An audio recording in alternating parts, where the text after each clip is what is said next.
Pili, todavía no te vemos. Ya. También podía hacer un ejercicio de incógnita y salir. Bueno, sé que se irán de pronto sumando algunas otras personas a lo largo de este ratico, de este espacio del mediodía, pero primero para hacer honor a la puntualidad y porque sé que en estos tiempos de pandemia, siempre es así, pero en pandemia como que se nota más que estamos a un ritmo veloz, a toda hora tenemos actividades y no quiero dejar mm, de, de ofrecer este espacio con la pausa para disfrutarlo, para inspirarnos y para proyectarnos. La serie de Mujeres Latinoamericanas en Derecho Internacional, que organiza la Maestría en Derecho Internacional de la Universidad de La Sabana, tuvo una primera inspiración. Por un lado, ese reconocimiento y visibilización de las mujeres y sus contribuciones al derecho internacional en el marco latinoamericano. Y por otro, también el promover, el incentivar pues a hombres y mujeres de nuestra región para trabajar por el derecho internacional. En este cuarto encuentro de este semestre, en la serie Mujeres Latinoamericanas en Derecho Internacional, tenemos a una invitada muy especial, María del Pilar Gutiérrez Perilla. María del Pilar es una persona muy de la casa y por eso creo que teníamos la deuda de hacer este reconocimiento y también de recibir toda su eh, experiencia como incentivo para nuestro propio trabajo, cada uno en su proyección profesional. María del Pilar es abogada egresada de la Universidad de La Sabana, tiene un magíster en Derechos Humanos y Democratización, una especialización en estudios avanzados en ciencias políticas, económicas y sociales, y además es egresada de nuestra maestría en Derecho Internacional, una de las primeras cohortes. María del Pilar ha trabajado en el doble mundo, en el de la academia como profesora y como investigadora, sigue siendo desde que era estudiante parte del grupo de investigación en Derecho Internacional de la Facultad de Derecho y Ciencias Políticas, mantiene además su vitalidad en la vida académica con la docencia universitaria, tanto en la Universidad de La Sabana como en otras universidades, pero su mayor dedicación ha estado en los organismos y tribunales internacionales de derechos humanos. En particular, ha trabajado en la Comisión Interamericana, en la Corte Interamericana de Derechos Humanos, en organizaciones no gubernamentales dedicadas a los derechos humanos y actualmente está defendiendo al Estado. Es quien coordina el Grupo de Defensa Internacional de la Agencia de Defensa Jurídica del Estado colombiano y por lo tanto representa a Colombia ante la Comisión y la Corte Interamericanas de Derechos Humanos. Creo que Pilar tiene ese perfil que muchos envidiamos de ha jugado todos los puestos, ha estado en todos los puestos. Esperemos que no esté en el de víctima de derechos humanos porque ha defendido a las víctimas, ha defendido a las víctimas desde posición de Estado y desde posición de litigio. Como esta es una entrevista tan entrañable, tan cercana de una persona tan de la casa, tenemos pues personas en este espacio también muy de la casa y otras que quizá no tanto. Voy a hacerlo con el nivel de confianza y de cariño que le tengo a María del Pilar y por eso entonces le diré Pili a lo largo de la entrevista. Es también una de esas discípulas que cumple a la perfección la máxima de el discípulo superará al maestro. Así que me siento muy orgullosa y muy contenta de poder tener este espacio hoy contigo, Pili. Como lo hemos hecho en otros escenarios, en los previos, pues esta es una entrevista abierta para que, donde vamos de alguna manera propiciando un diálogo que yo dirijo, pero que en la medida que haya también personas que quieran ponerme preguntas en el chat, por supuesto lo pueden hacer y las voy canalizando para María del Pilar.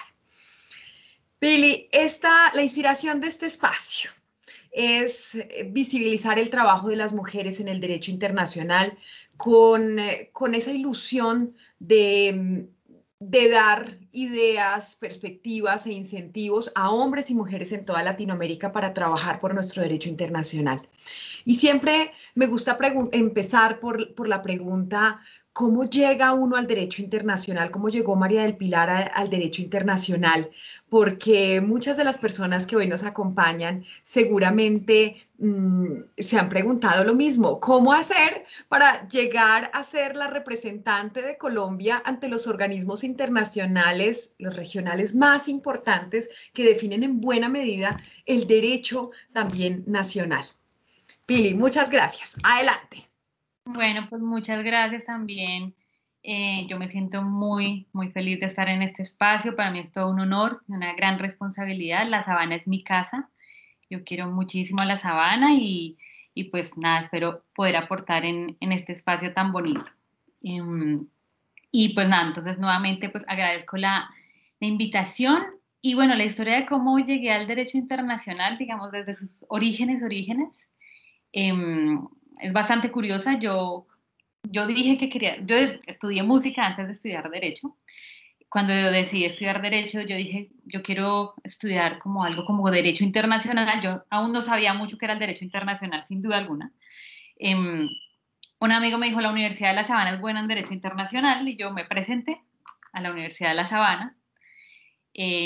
Tú me hiciste la entrevista y eso recuerdo mucho y bueno, ahí empezó como la historia. Yo empecé a trabajar en temas en principio de teoría del derecho, en investigación, y me empezó a interesar el derecho privado y fui monitora del doctor Mendoza en derecho comercial y hasta ahí yo iba muy bien por el derecho privado y ya me dijeron que me presentara. Me dijiste tú y Carlos Arevalo como a un concurso de derechos humanos, a la convocatoria interna del concurso nacional. Yo estudié bastante y el día del concurso me negué a participar. Yo dije, no puedo, hay gente de todos los semestres, yo no he visto derecho internacional, no tengo ni idea, yo no voy a hacer el oso. Eh, Carlos me convenció después de que hice esta escena fuera del salón de donde era la convocatoria. Yo me presenté. No, y afortunadamente, pues bueno, ya quedé para ir al concurso nacional. Luego ya también fui a representar a la Sabana en el concurso de Washington, en American University. Nos fue bien, llegamos a la final. Y a partir de eso, como que empecé pues, digamos, a profundizar más en el estudio del derecho internacional y específicamente en derechos humanos.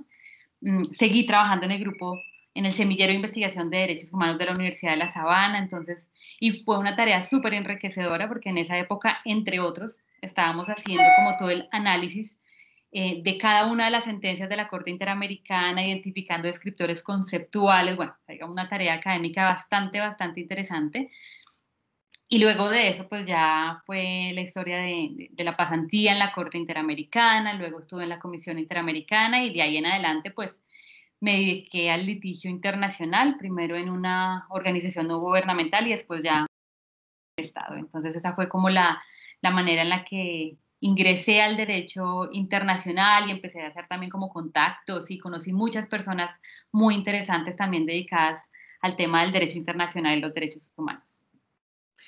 Pili, algunos de nosotros te hemos escuchado las historias encontradas entre los desafíos que se viven en una organización no gubernamental y los desafíos que se viven en el Estado.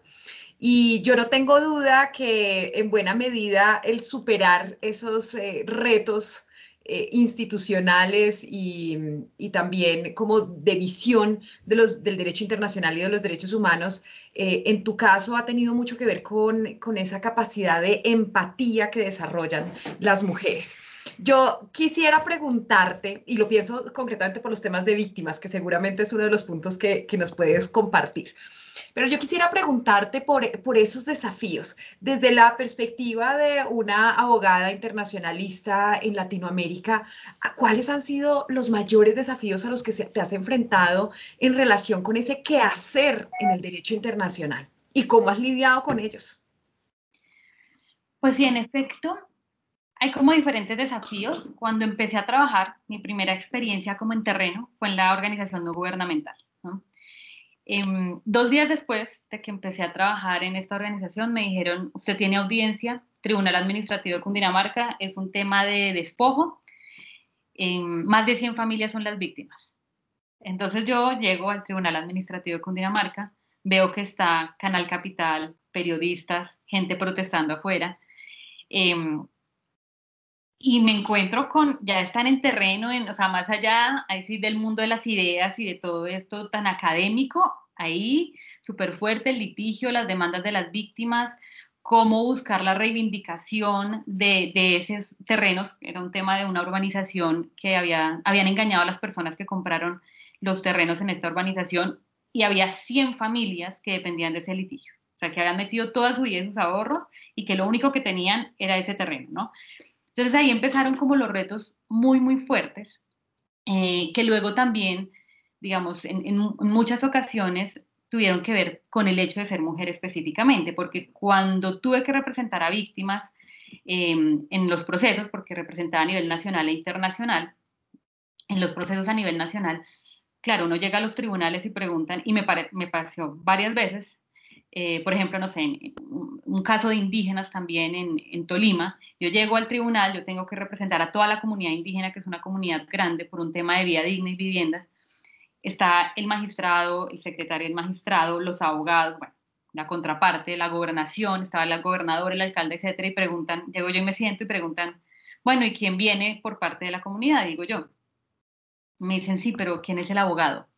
Y yo, sí, yo, o sea, digamos, ¿sí? Y eso era claro, yo entiendo que era pues joven, o digamos, me veo más joven de lo que soy, pero además eran solo hombres en este tribunal, y era el reto, claro, de hacer el trabajo bien, de, a pesar de todo este ambiente que era bastante hostil, de poder saber una empresa vinculada, etcétera, como, digamos, mostrar que sí se pueden hacer las cosas bien, en un ambiente un poco, yo no sé si era machista, pero sí era en general de hombres que estaban cuestionando que quien representaba una comunidad fuera una mujer, ¿no?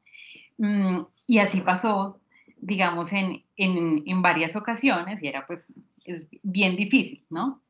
Y el otro tema que también creo que es una experiencia que fue muy bonita, y es que yo empecé a trabajar con tema de minería ilegal en Chocó. Entonces, yo viajaba con un equipo de una abogada más, éramos solo las dos, era 4 horas de Quibdó por un río, con todos los problemas de seguridad que uno pueda pensar que hay. Y llegamos, dos mujeres, nos reciben hombres armados, muchos. Ya sabían para qué íbamos, ya simplemente era como un tema de control.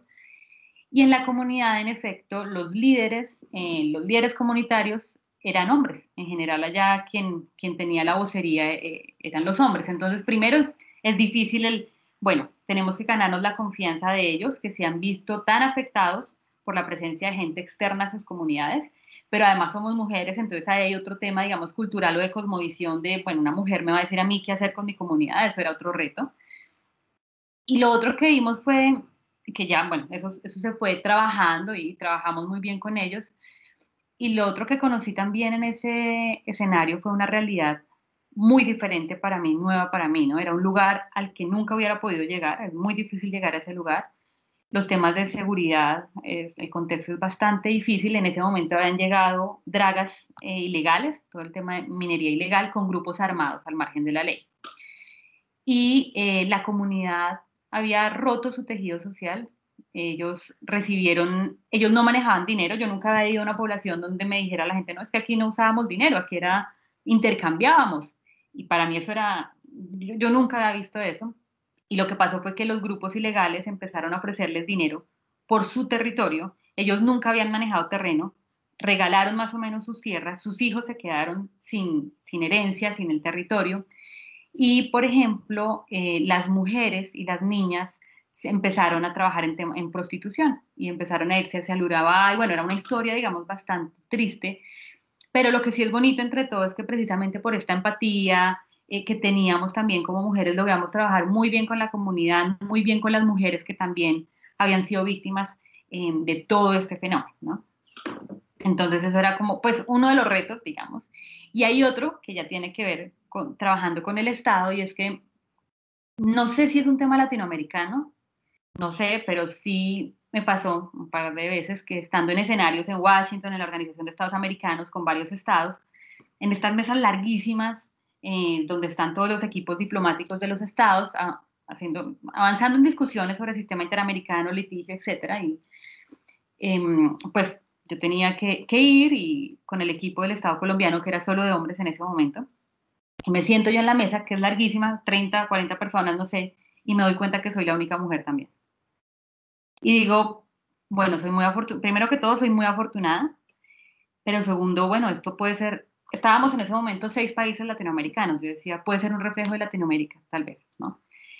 Y además no solo era la única mujer, sino que creo yo que mi promedio de edad era bastante inferior al de todas las demás personas que estaban en la mesa. Entonces también era el reto de, claro, la gente miraba, decía, ¿por qué está aquí? Todos señores ya grandes, hechos y derechos, y la única mujer. Entonces era un poco mostrar cómo hacerlo muy bien, porque tocaba hacerlo bien, pero también un poco manejar la primera reacción que uno puede tener es como una intimidación, ¿no? Porque está la vista puesta en ti, menor, mujer, bueno, todas esas cosas. Y bueno, eso ha pasado ya varias veces. La primera vez que pasó fue como la que más me impactó. Luego dije, bueno, es Latinoamérica seguramente, ¿no? Pili, yo creo que tú has aprendido mucho justamente de abrir caminos, ¿no? Yo creo que nosotras somos una generación, la de, en general, internacionalistas en Latinoamérica. Esta es una nueva generación después de un bache generacional que hubo. Por supuesto que tuvimos grandes internacionalistas latinoamericanos que hicieron aportes muy importantes a la ciencia, digamos, del derecho internacional y a la diplomacia, sobre todo en la primera mitad del siglo XX, pero luego sí se nota un bachecito generacional y esta es como nosotros correspondemos a una nueva generación de internacionalistas donde abrimos caminos todos, hombres y mujeres, pero sin duda, pues el camino para las mujeres es todavía más empinado porque es más nuevo, ¿no? Ese terreno donde nos vamos desplegando como esa capacidad de trabajo y sobre todo de responder a las expectativas que a veces se tienen. Yo quiero preguntarte justo por eso, y es, a veces se tienen unas expectativas, pero las mujeres somos capaces de sorprender porque respondemos de un modo distinto a las expectativas, pero las superamos. ¿Tienes alguna experiencia de estas en las que como mujer puedes decir, quedo profundamente satisfecha y siento que también los demás reconocen el valor agregado que es tener a una mujer en un equipo de litigio, por ejemplo? Pues yo creo que, por ejemplo, ahora, y eso tiene que ver con mi trabajo de ahora, es que yo coordino, hay un subgrupo en el Grupo de Defensa Internacional, que es el dedicado a soluciones amistosas. Y en este grupo de soluciones amistosas nosotros tenemos que trabajar mucho con víctimas, todo el tiempo tenemos que trabajar con víctimas. Y creo que sí es muy importante. En este momento el grupo está formado por 3 mujeres, además, ¿no?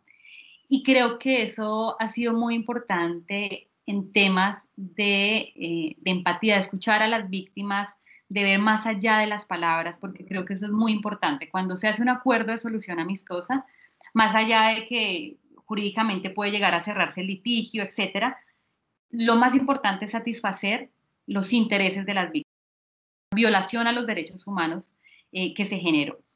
Entonces, ahí es muy importante tener un contacto, no sé si es tacto, digamos, para aproximarse a estas personas. Nosotros representamos al Estado, que es la parte, ellos nos ven como la parte mala, el violador de los derechos humanos, el que tantos años ha negado la verdad, no ha hecho nada, o que por acción violó sus derechos humanos. Entonces, el primer contacto es muy fuerte, es duro, y muchas veces, bastantes meses y hasta años, nos tratan de una forma muy fuerte, desconfían, piensan que todo lo que estamos haciendo tal vez es por un interés particular, pero no para las víctimas. Pero con los años, con este trabajo, ya tanto las organizaciones que lo representan como las víctimas, creo que ya nos tienen mucha más confianza, se sienten tranquilos, nos agradecen, nos llaman. Entonces, creo que ese es un trabajo muy, muy bonito y en este momento pues Colombia es el estado que más solución amistosa tiene en el continente. Hasta la Comisión Interamericana nos llama para que hablemos con otros estados, para que mostremos cuál es la metodología, cómo lo hemos logrado. Y creo que esto es gracias a un equipo pues muy, muy comprometido y muy empático con la situación, con el contexto y con las víctimas. Pili, qué buena lección la que nos dejas a todos sobre este tema de la empatía, que lo hemos hablado en varias oportunidades, pero que este era un momento en el que yo lo quería visibilizar porque muestra más allá de la cara de un abogado, de una abogada, ¿no? Ese talante humano con el que nos esforzamos tantísimo en la universidad también por desarrollar, por acrecentar, por enriquecer. Pili, un último set de preguntas, unas últimas consideraciones que quieras, con las que tú quieras de alguna manera promover, incentivar el camino de muchos de estas estudiantes que se sueñan con estar seguramente en posiciones parecidas a las que tú tienes y a una edad parecida a la que tú tienes. Y es una persona muy joven que todavía tiene mucho por desplegar y que sin embargo ya ha logrado desde el punto de vista personal y profesional, pues tantos avances en el ámbito del derecho internacional para nosotros. Recomendaciones, consejos, ¿qué nos dirías? Pues mi experiencia personal, en mi experiencia creo que es muy importante aprovechar las oportunidades, ¿no? Creo que yo sí debo decir que fui muy afortunada en llegar a la Universidad de La Sabana, en llegar al equipo que llegué, en conocer a los profesores, en conocerte, o sea, esto, digamos, es una particularidad de mi vida y eso sí lo tengo que reconocer y agradecer. Pero también creo que es importante que cualquier oportunidad que vean la aprovechen mucho, que en este momento creo que hay diferentes formas, incluso el COVID, que es un gran problema, ha abierto nuevas oportunidades, nuevos medios para estudiar, para participar en foros, para estar en muchos escenarios. Creo que eso es muy importante.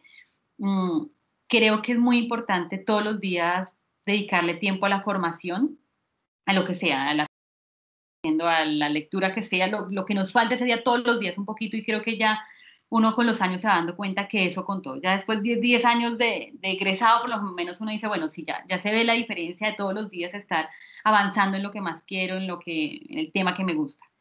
Lo otro es, que eso también es muy personal, es la pasión con la que uno trabaja, ¿no? Yo he tenido la fortuna de siempre trabajar en temas que me apasionan, ¿no? En la academia, en el litigio, estando con víctimas, y creo que eso ayuda mucho a que uno pueda hacer muy bien las cosas. Creo que eso ayuda mucho también al país y a la gente en general, y creo que eso es muy importante.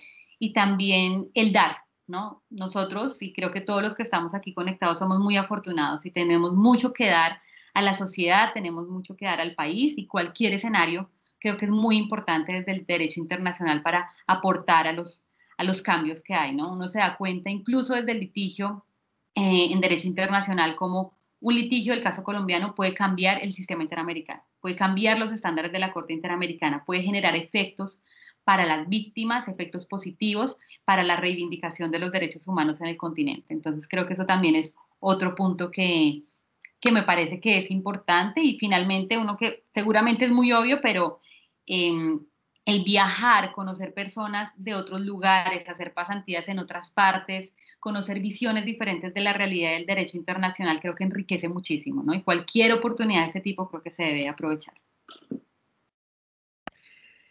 Pili, me encanta porque en este cierre tú estás mostrando una síntesis personal con sello Sabana. Entonces me siento totalmente comprometida con la misma visión. Y tenemos un estudiante que te quiere hacer una pregunta. Adelante, Osquitar. Hola, doctora Pilar.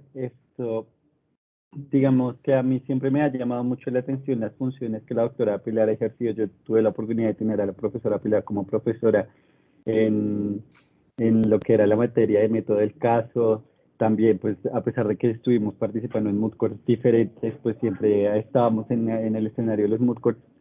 Y viendo un poco la trayectoria de la doctora Pilar, me llamaba mucho la atención y es algo que siempre me he preguntado para un funcionario que trabaja en la Agencia Nacional de Defensa Jurídica del Estado, precisamente es cómo armonizar las visiones de defensa que tanto mencionamos en pro de los intereses estatales, con eso que nos has venido mencionando sobre la perspectiva de la víctima cuando estoy en un litigio, porque muchas veces ya entrados en litigio, tratar de ponerse en una posición de la víctima siendo agente del Estado y claramente viceversa, puede resultar complejo a los intereses de la posición procesal que estoy defendiendo.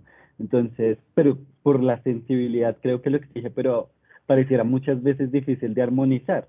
Y claro, por eso se tratan de agotar primero los acuerdos de amistosos para evitar las controversias que lleguen a estos procesos, pero siempre me ha parecido muy complejo, ya entrados en un litigio, en especial en Corte Interamericana, poder ponerme de ese lado, más allá de decir que puedo reconocer responsabilidad, porque en última sigue siendo parte de mi litigio estratégico.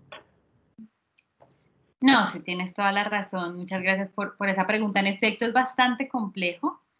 Es difícil muchas veces porque, claro, uno está desde el litigio, pero conoce la realidad de las víctimas, entonces, y los casos, muchos de los casos que llegan al sistema, no todos, pero son casos de que ocurrieron hechos hace 20 años, que no se han esclarecido, bueno, digamos, tienen unos componentes bastante fuertes. Yo creo que lo que nosotros hacemos es, primero, ser muy transparentes desde el punto de vista técnico y también desde el punto de vista del ideal de la justicia, ¿no? Nosotros creo que nos cuidamos mucho en que todo lo que digamos tenga un fundamento no solo formalista, sino realmente a partir de la justicia material.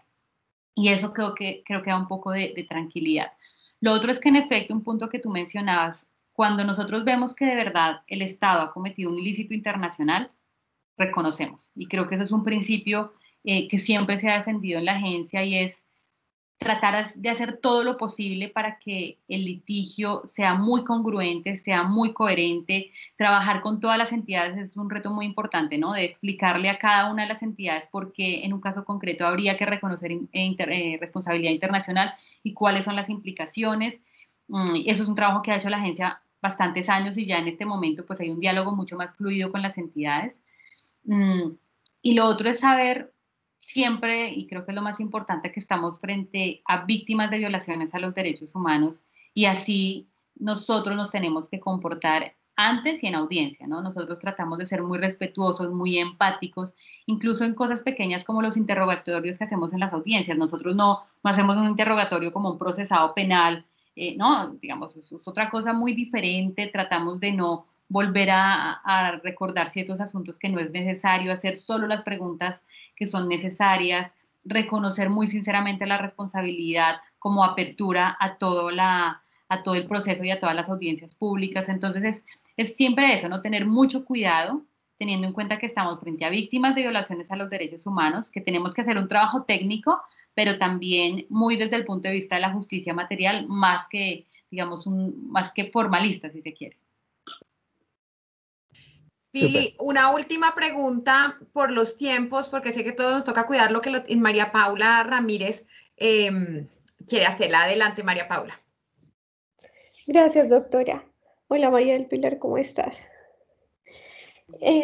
Ahorita tú mencionabas el reto que significa para la agencia coordinar las diferentes como partes del Estado a la hora de realizar un litigio. ¿Cuál ha sido el reto más difícil de afrontar en aras de desarrollar una estrategia transparente, como la mencionas, y de lograr como transmitir esta idea que rige la forma en la que se llevan las actuaciones por parte de la agencia a otros agentes del Estado? Gracias. Pues hay un reto muy importante. Como ustedes saben, los casos al sistema llegan generalmente por denegación de justicia. Entonces, la primera entidad con la que nosotros trabajamos es la Fiscalía General. Y en Colombia, los fiscales en general se enfrentan a una situación muy difícil, violaciones a los derechos humanos, conflicto armado, pero también en muchas zonas amenazas, grupos armados al margen de la ley, muchos aspectos que les impiden investigar adecuadamente, ¿no? Entonces, cuando uno se aproxima a los fiscales del caso de la fiscalía y les dice, bueno, aquí habría que reconocer responsabilidad por eso, y ellos dicen, no, pero es que yo hice todo lo que pude, ¿y por qué tengo que reconocer? y finalmente esto igual no se va a esclarecer porque pasó hace mucho tiempo y entonces es un reto muy grande decirles, bueno, entendemos que a nivel interno ocurre esto, los deberes, sin embargo, los deberes de vía y diligencia de la investigación son todos estos. Es muy difícil que podamos demostrar a la luz de esos estándares que lo hicimos bien, pero también es un poco entender desde la agencia que hay muchos fiscales e investigadores que no hacen las cosas mal porque quieran, es que de verdad el contexto es súper difícil. Nosotros en un momento trabajamos en justicia transicional con la fiscal encargada de toda la región del Magdalena Medio. Y ella tenía asignado medio técnico del CTI, medio tiempo de un técnico del CTI para toda la región de Magdalena Medio del fenómeno del paramilitarismo.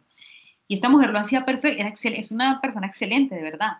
Pero es que, digamos, la magnitud del fenómeno que tenía que esclarecer en relación con los recursos humanos que tenía, pues digamos, no es proporcional. Entonces, muchas veces es entender un poco lo que están viendo las víctimas, los estándares internacionales y la situación del funcionario que durante muchos años ha hecho lo que ha podido en la mayoría de los casos y hacer una estrategia, digamos, que sea congruente con eso. Impresionante, Pili. Bueno, impresionante sobre todo que con las circunstancias que hemos vivido en este país, Colombia tenga la buena imagen que tiene en el sistema interamericano por su litigio internacional, que combina las dos cosas, lo técnico, como lo has dicho, porque pues, y de hecho en ese equipo estás tú como cabeza, pero hay varios de la Sabana maravillosos también, muy bien entrenados técnicamente, pero también esta sensibilidad humana, esta empatía que reconoce las necesidades del otro, tanto fíjense ustedes, tanto de los funcionarios, o sea, quienes están del mismo lado del Estado, como de las víctimas. Pili, yo creo que ese es el mensaje que yo me llevo en el corazón más importante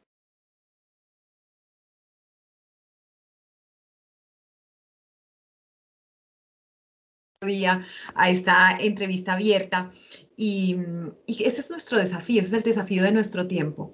Creo que profesionalmente ser muy técnicos, muy buenos, pero humanamente subir todavía más el nivel, ¿no? El estándar de lo que hay en nuestra sociedad.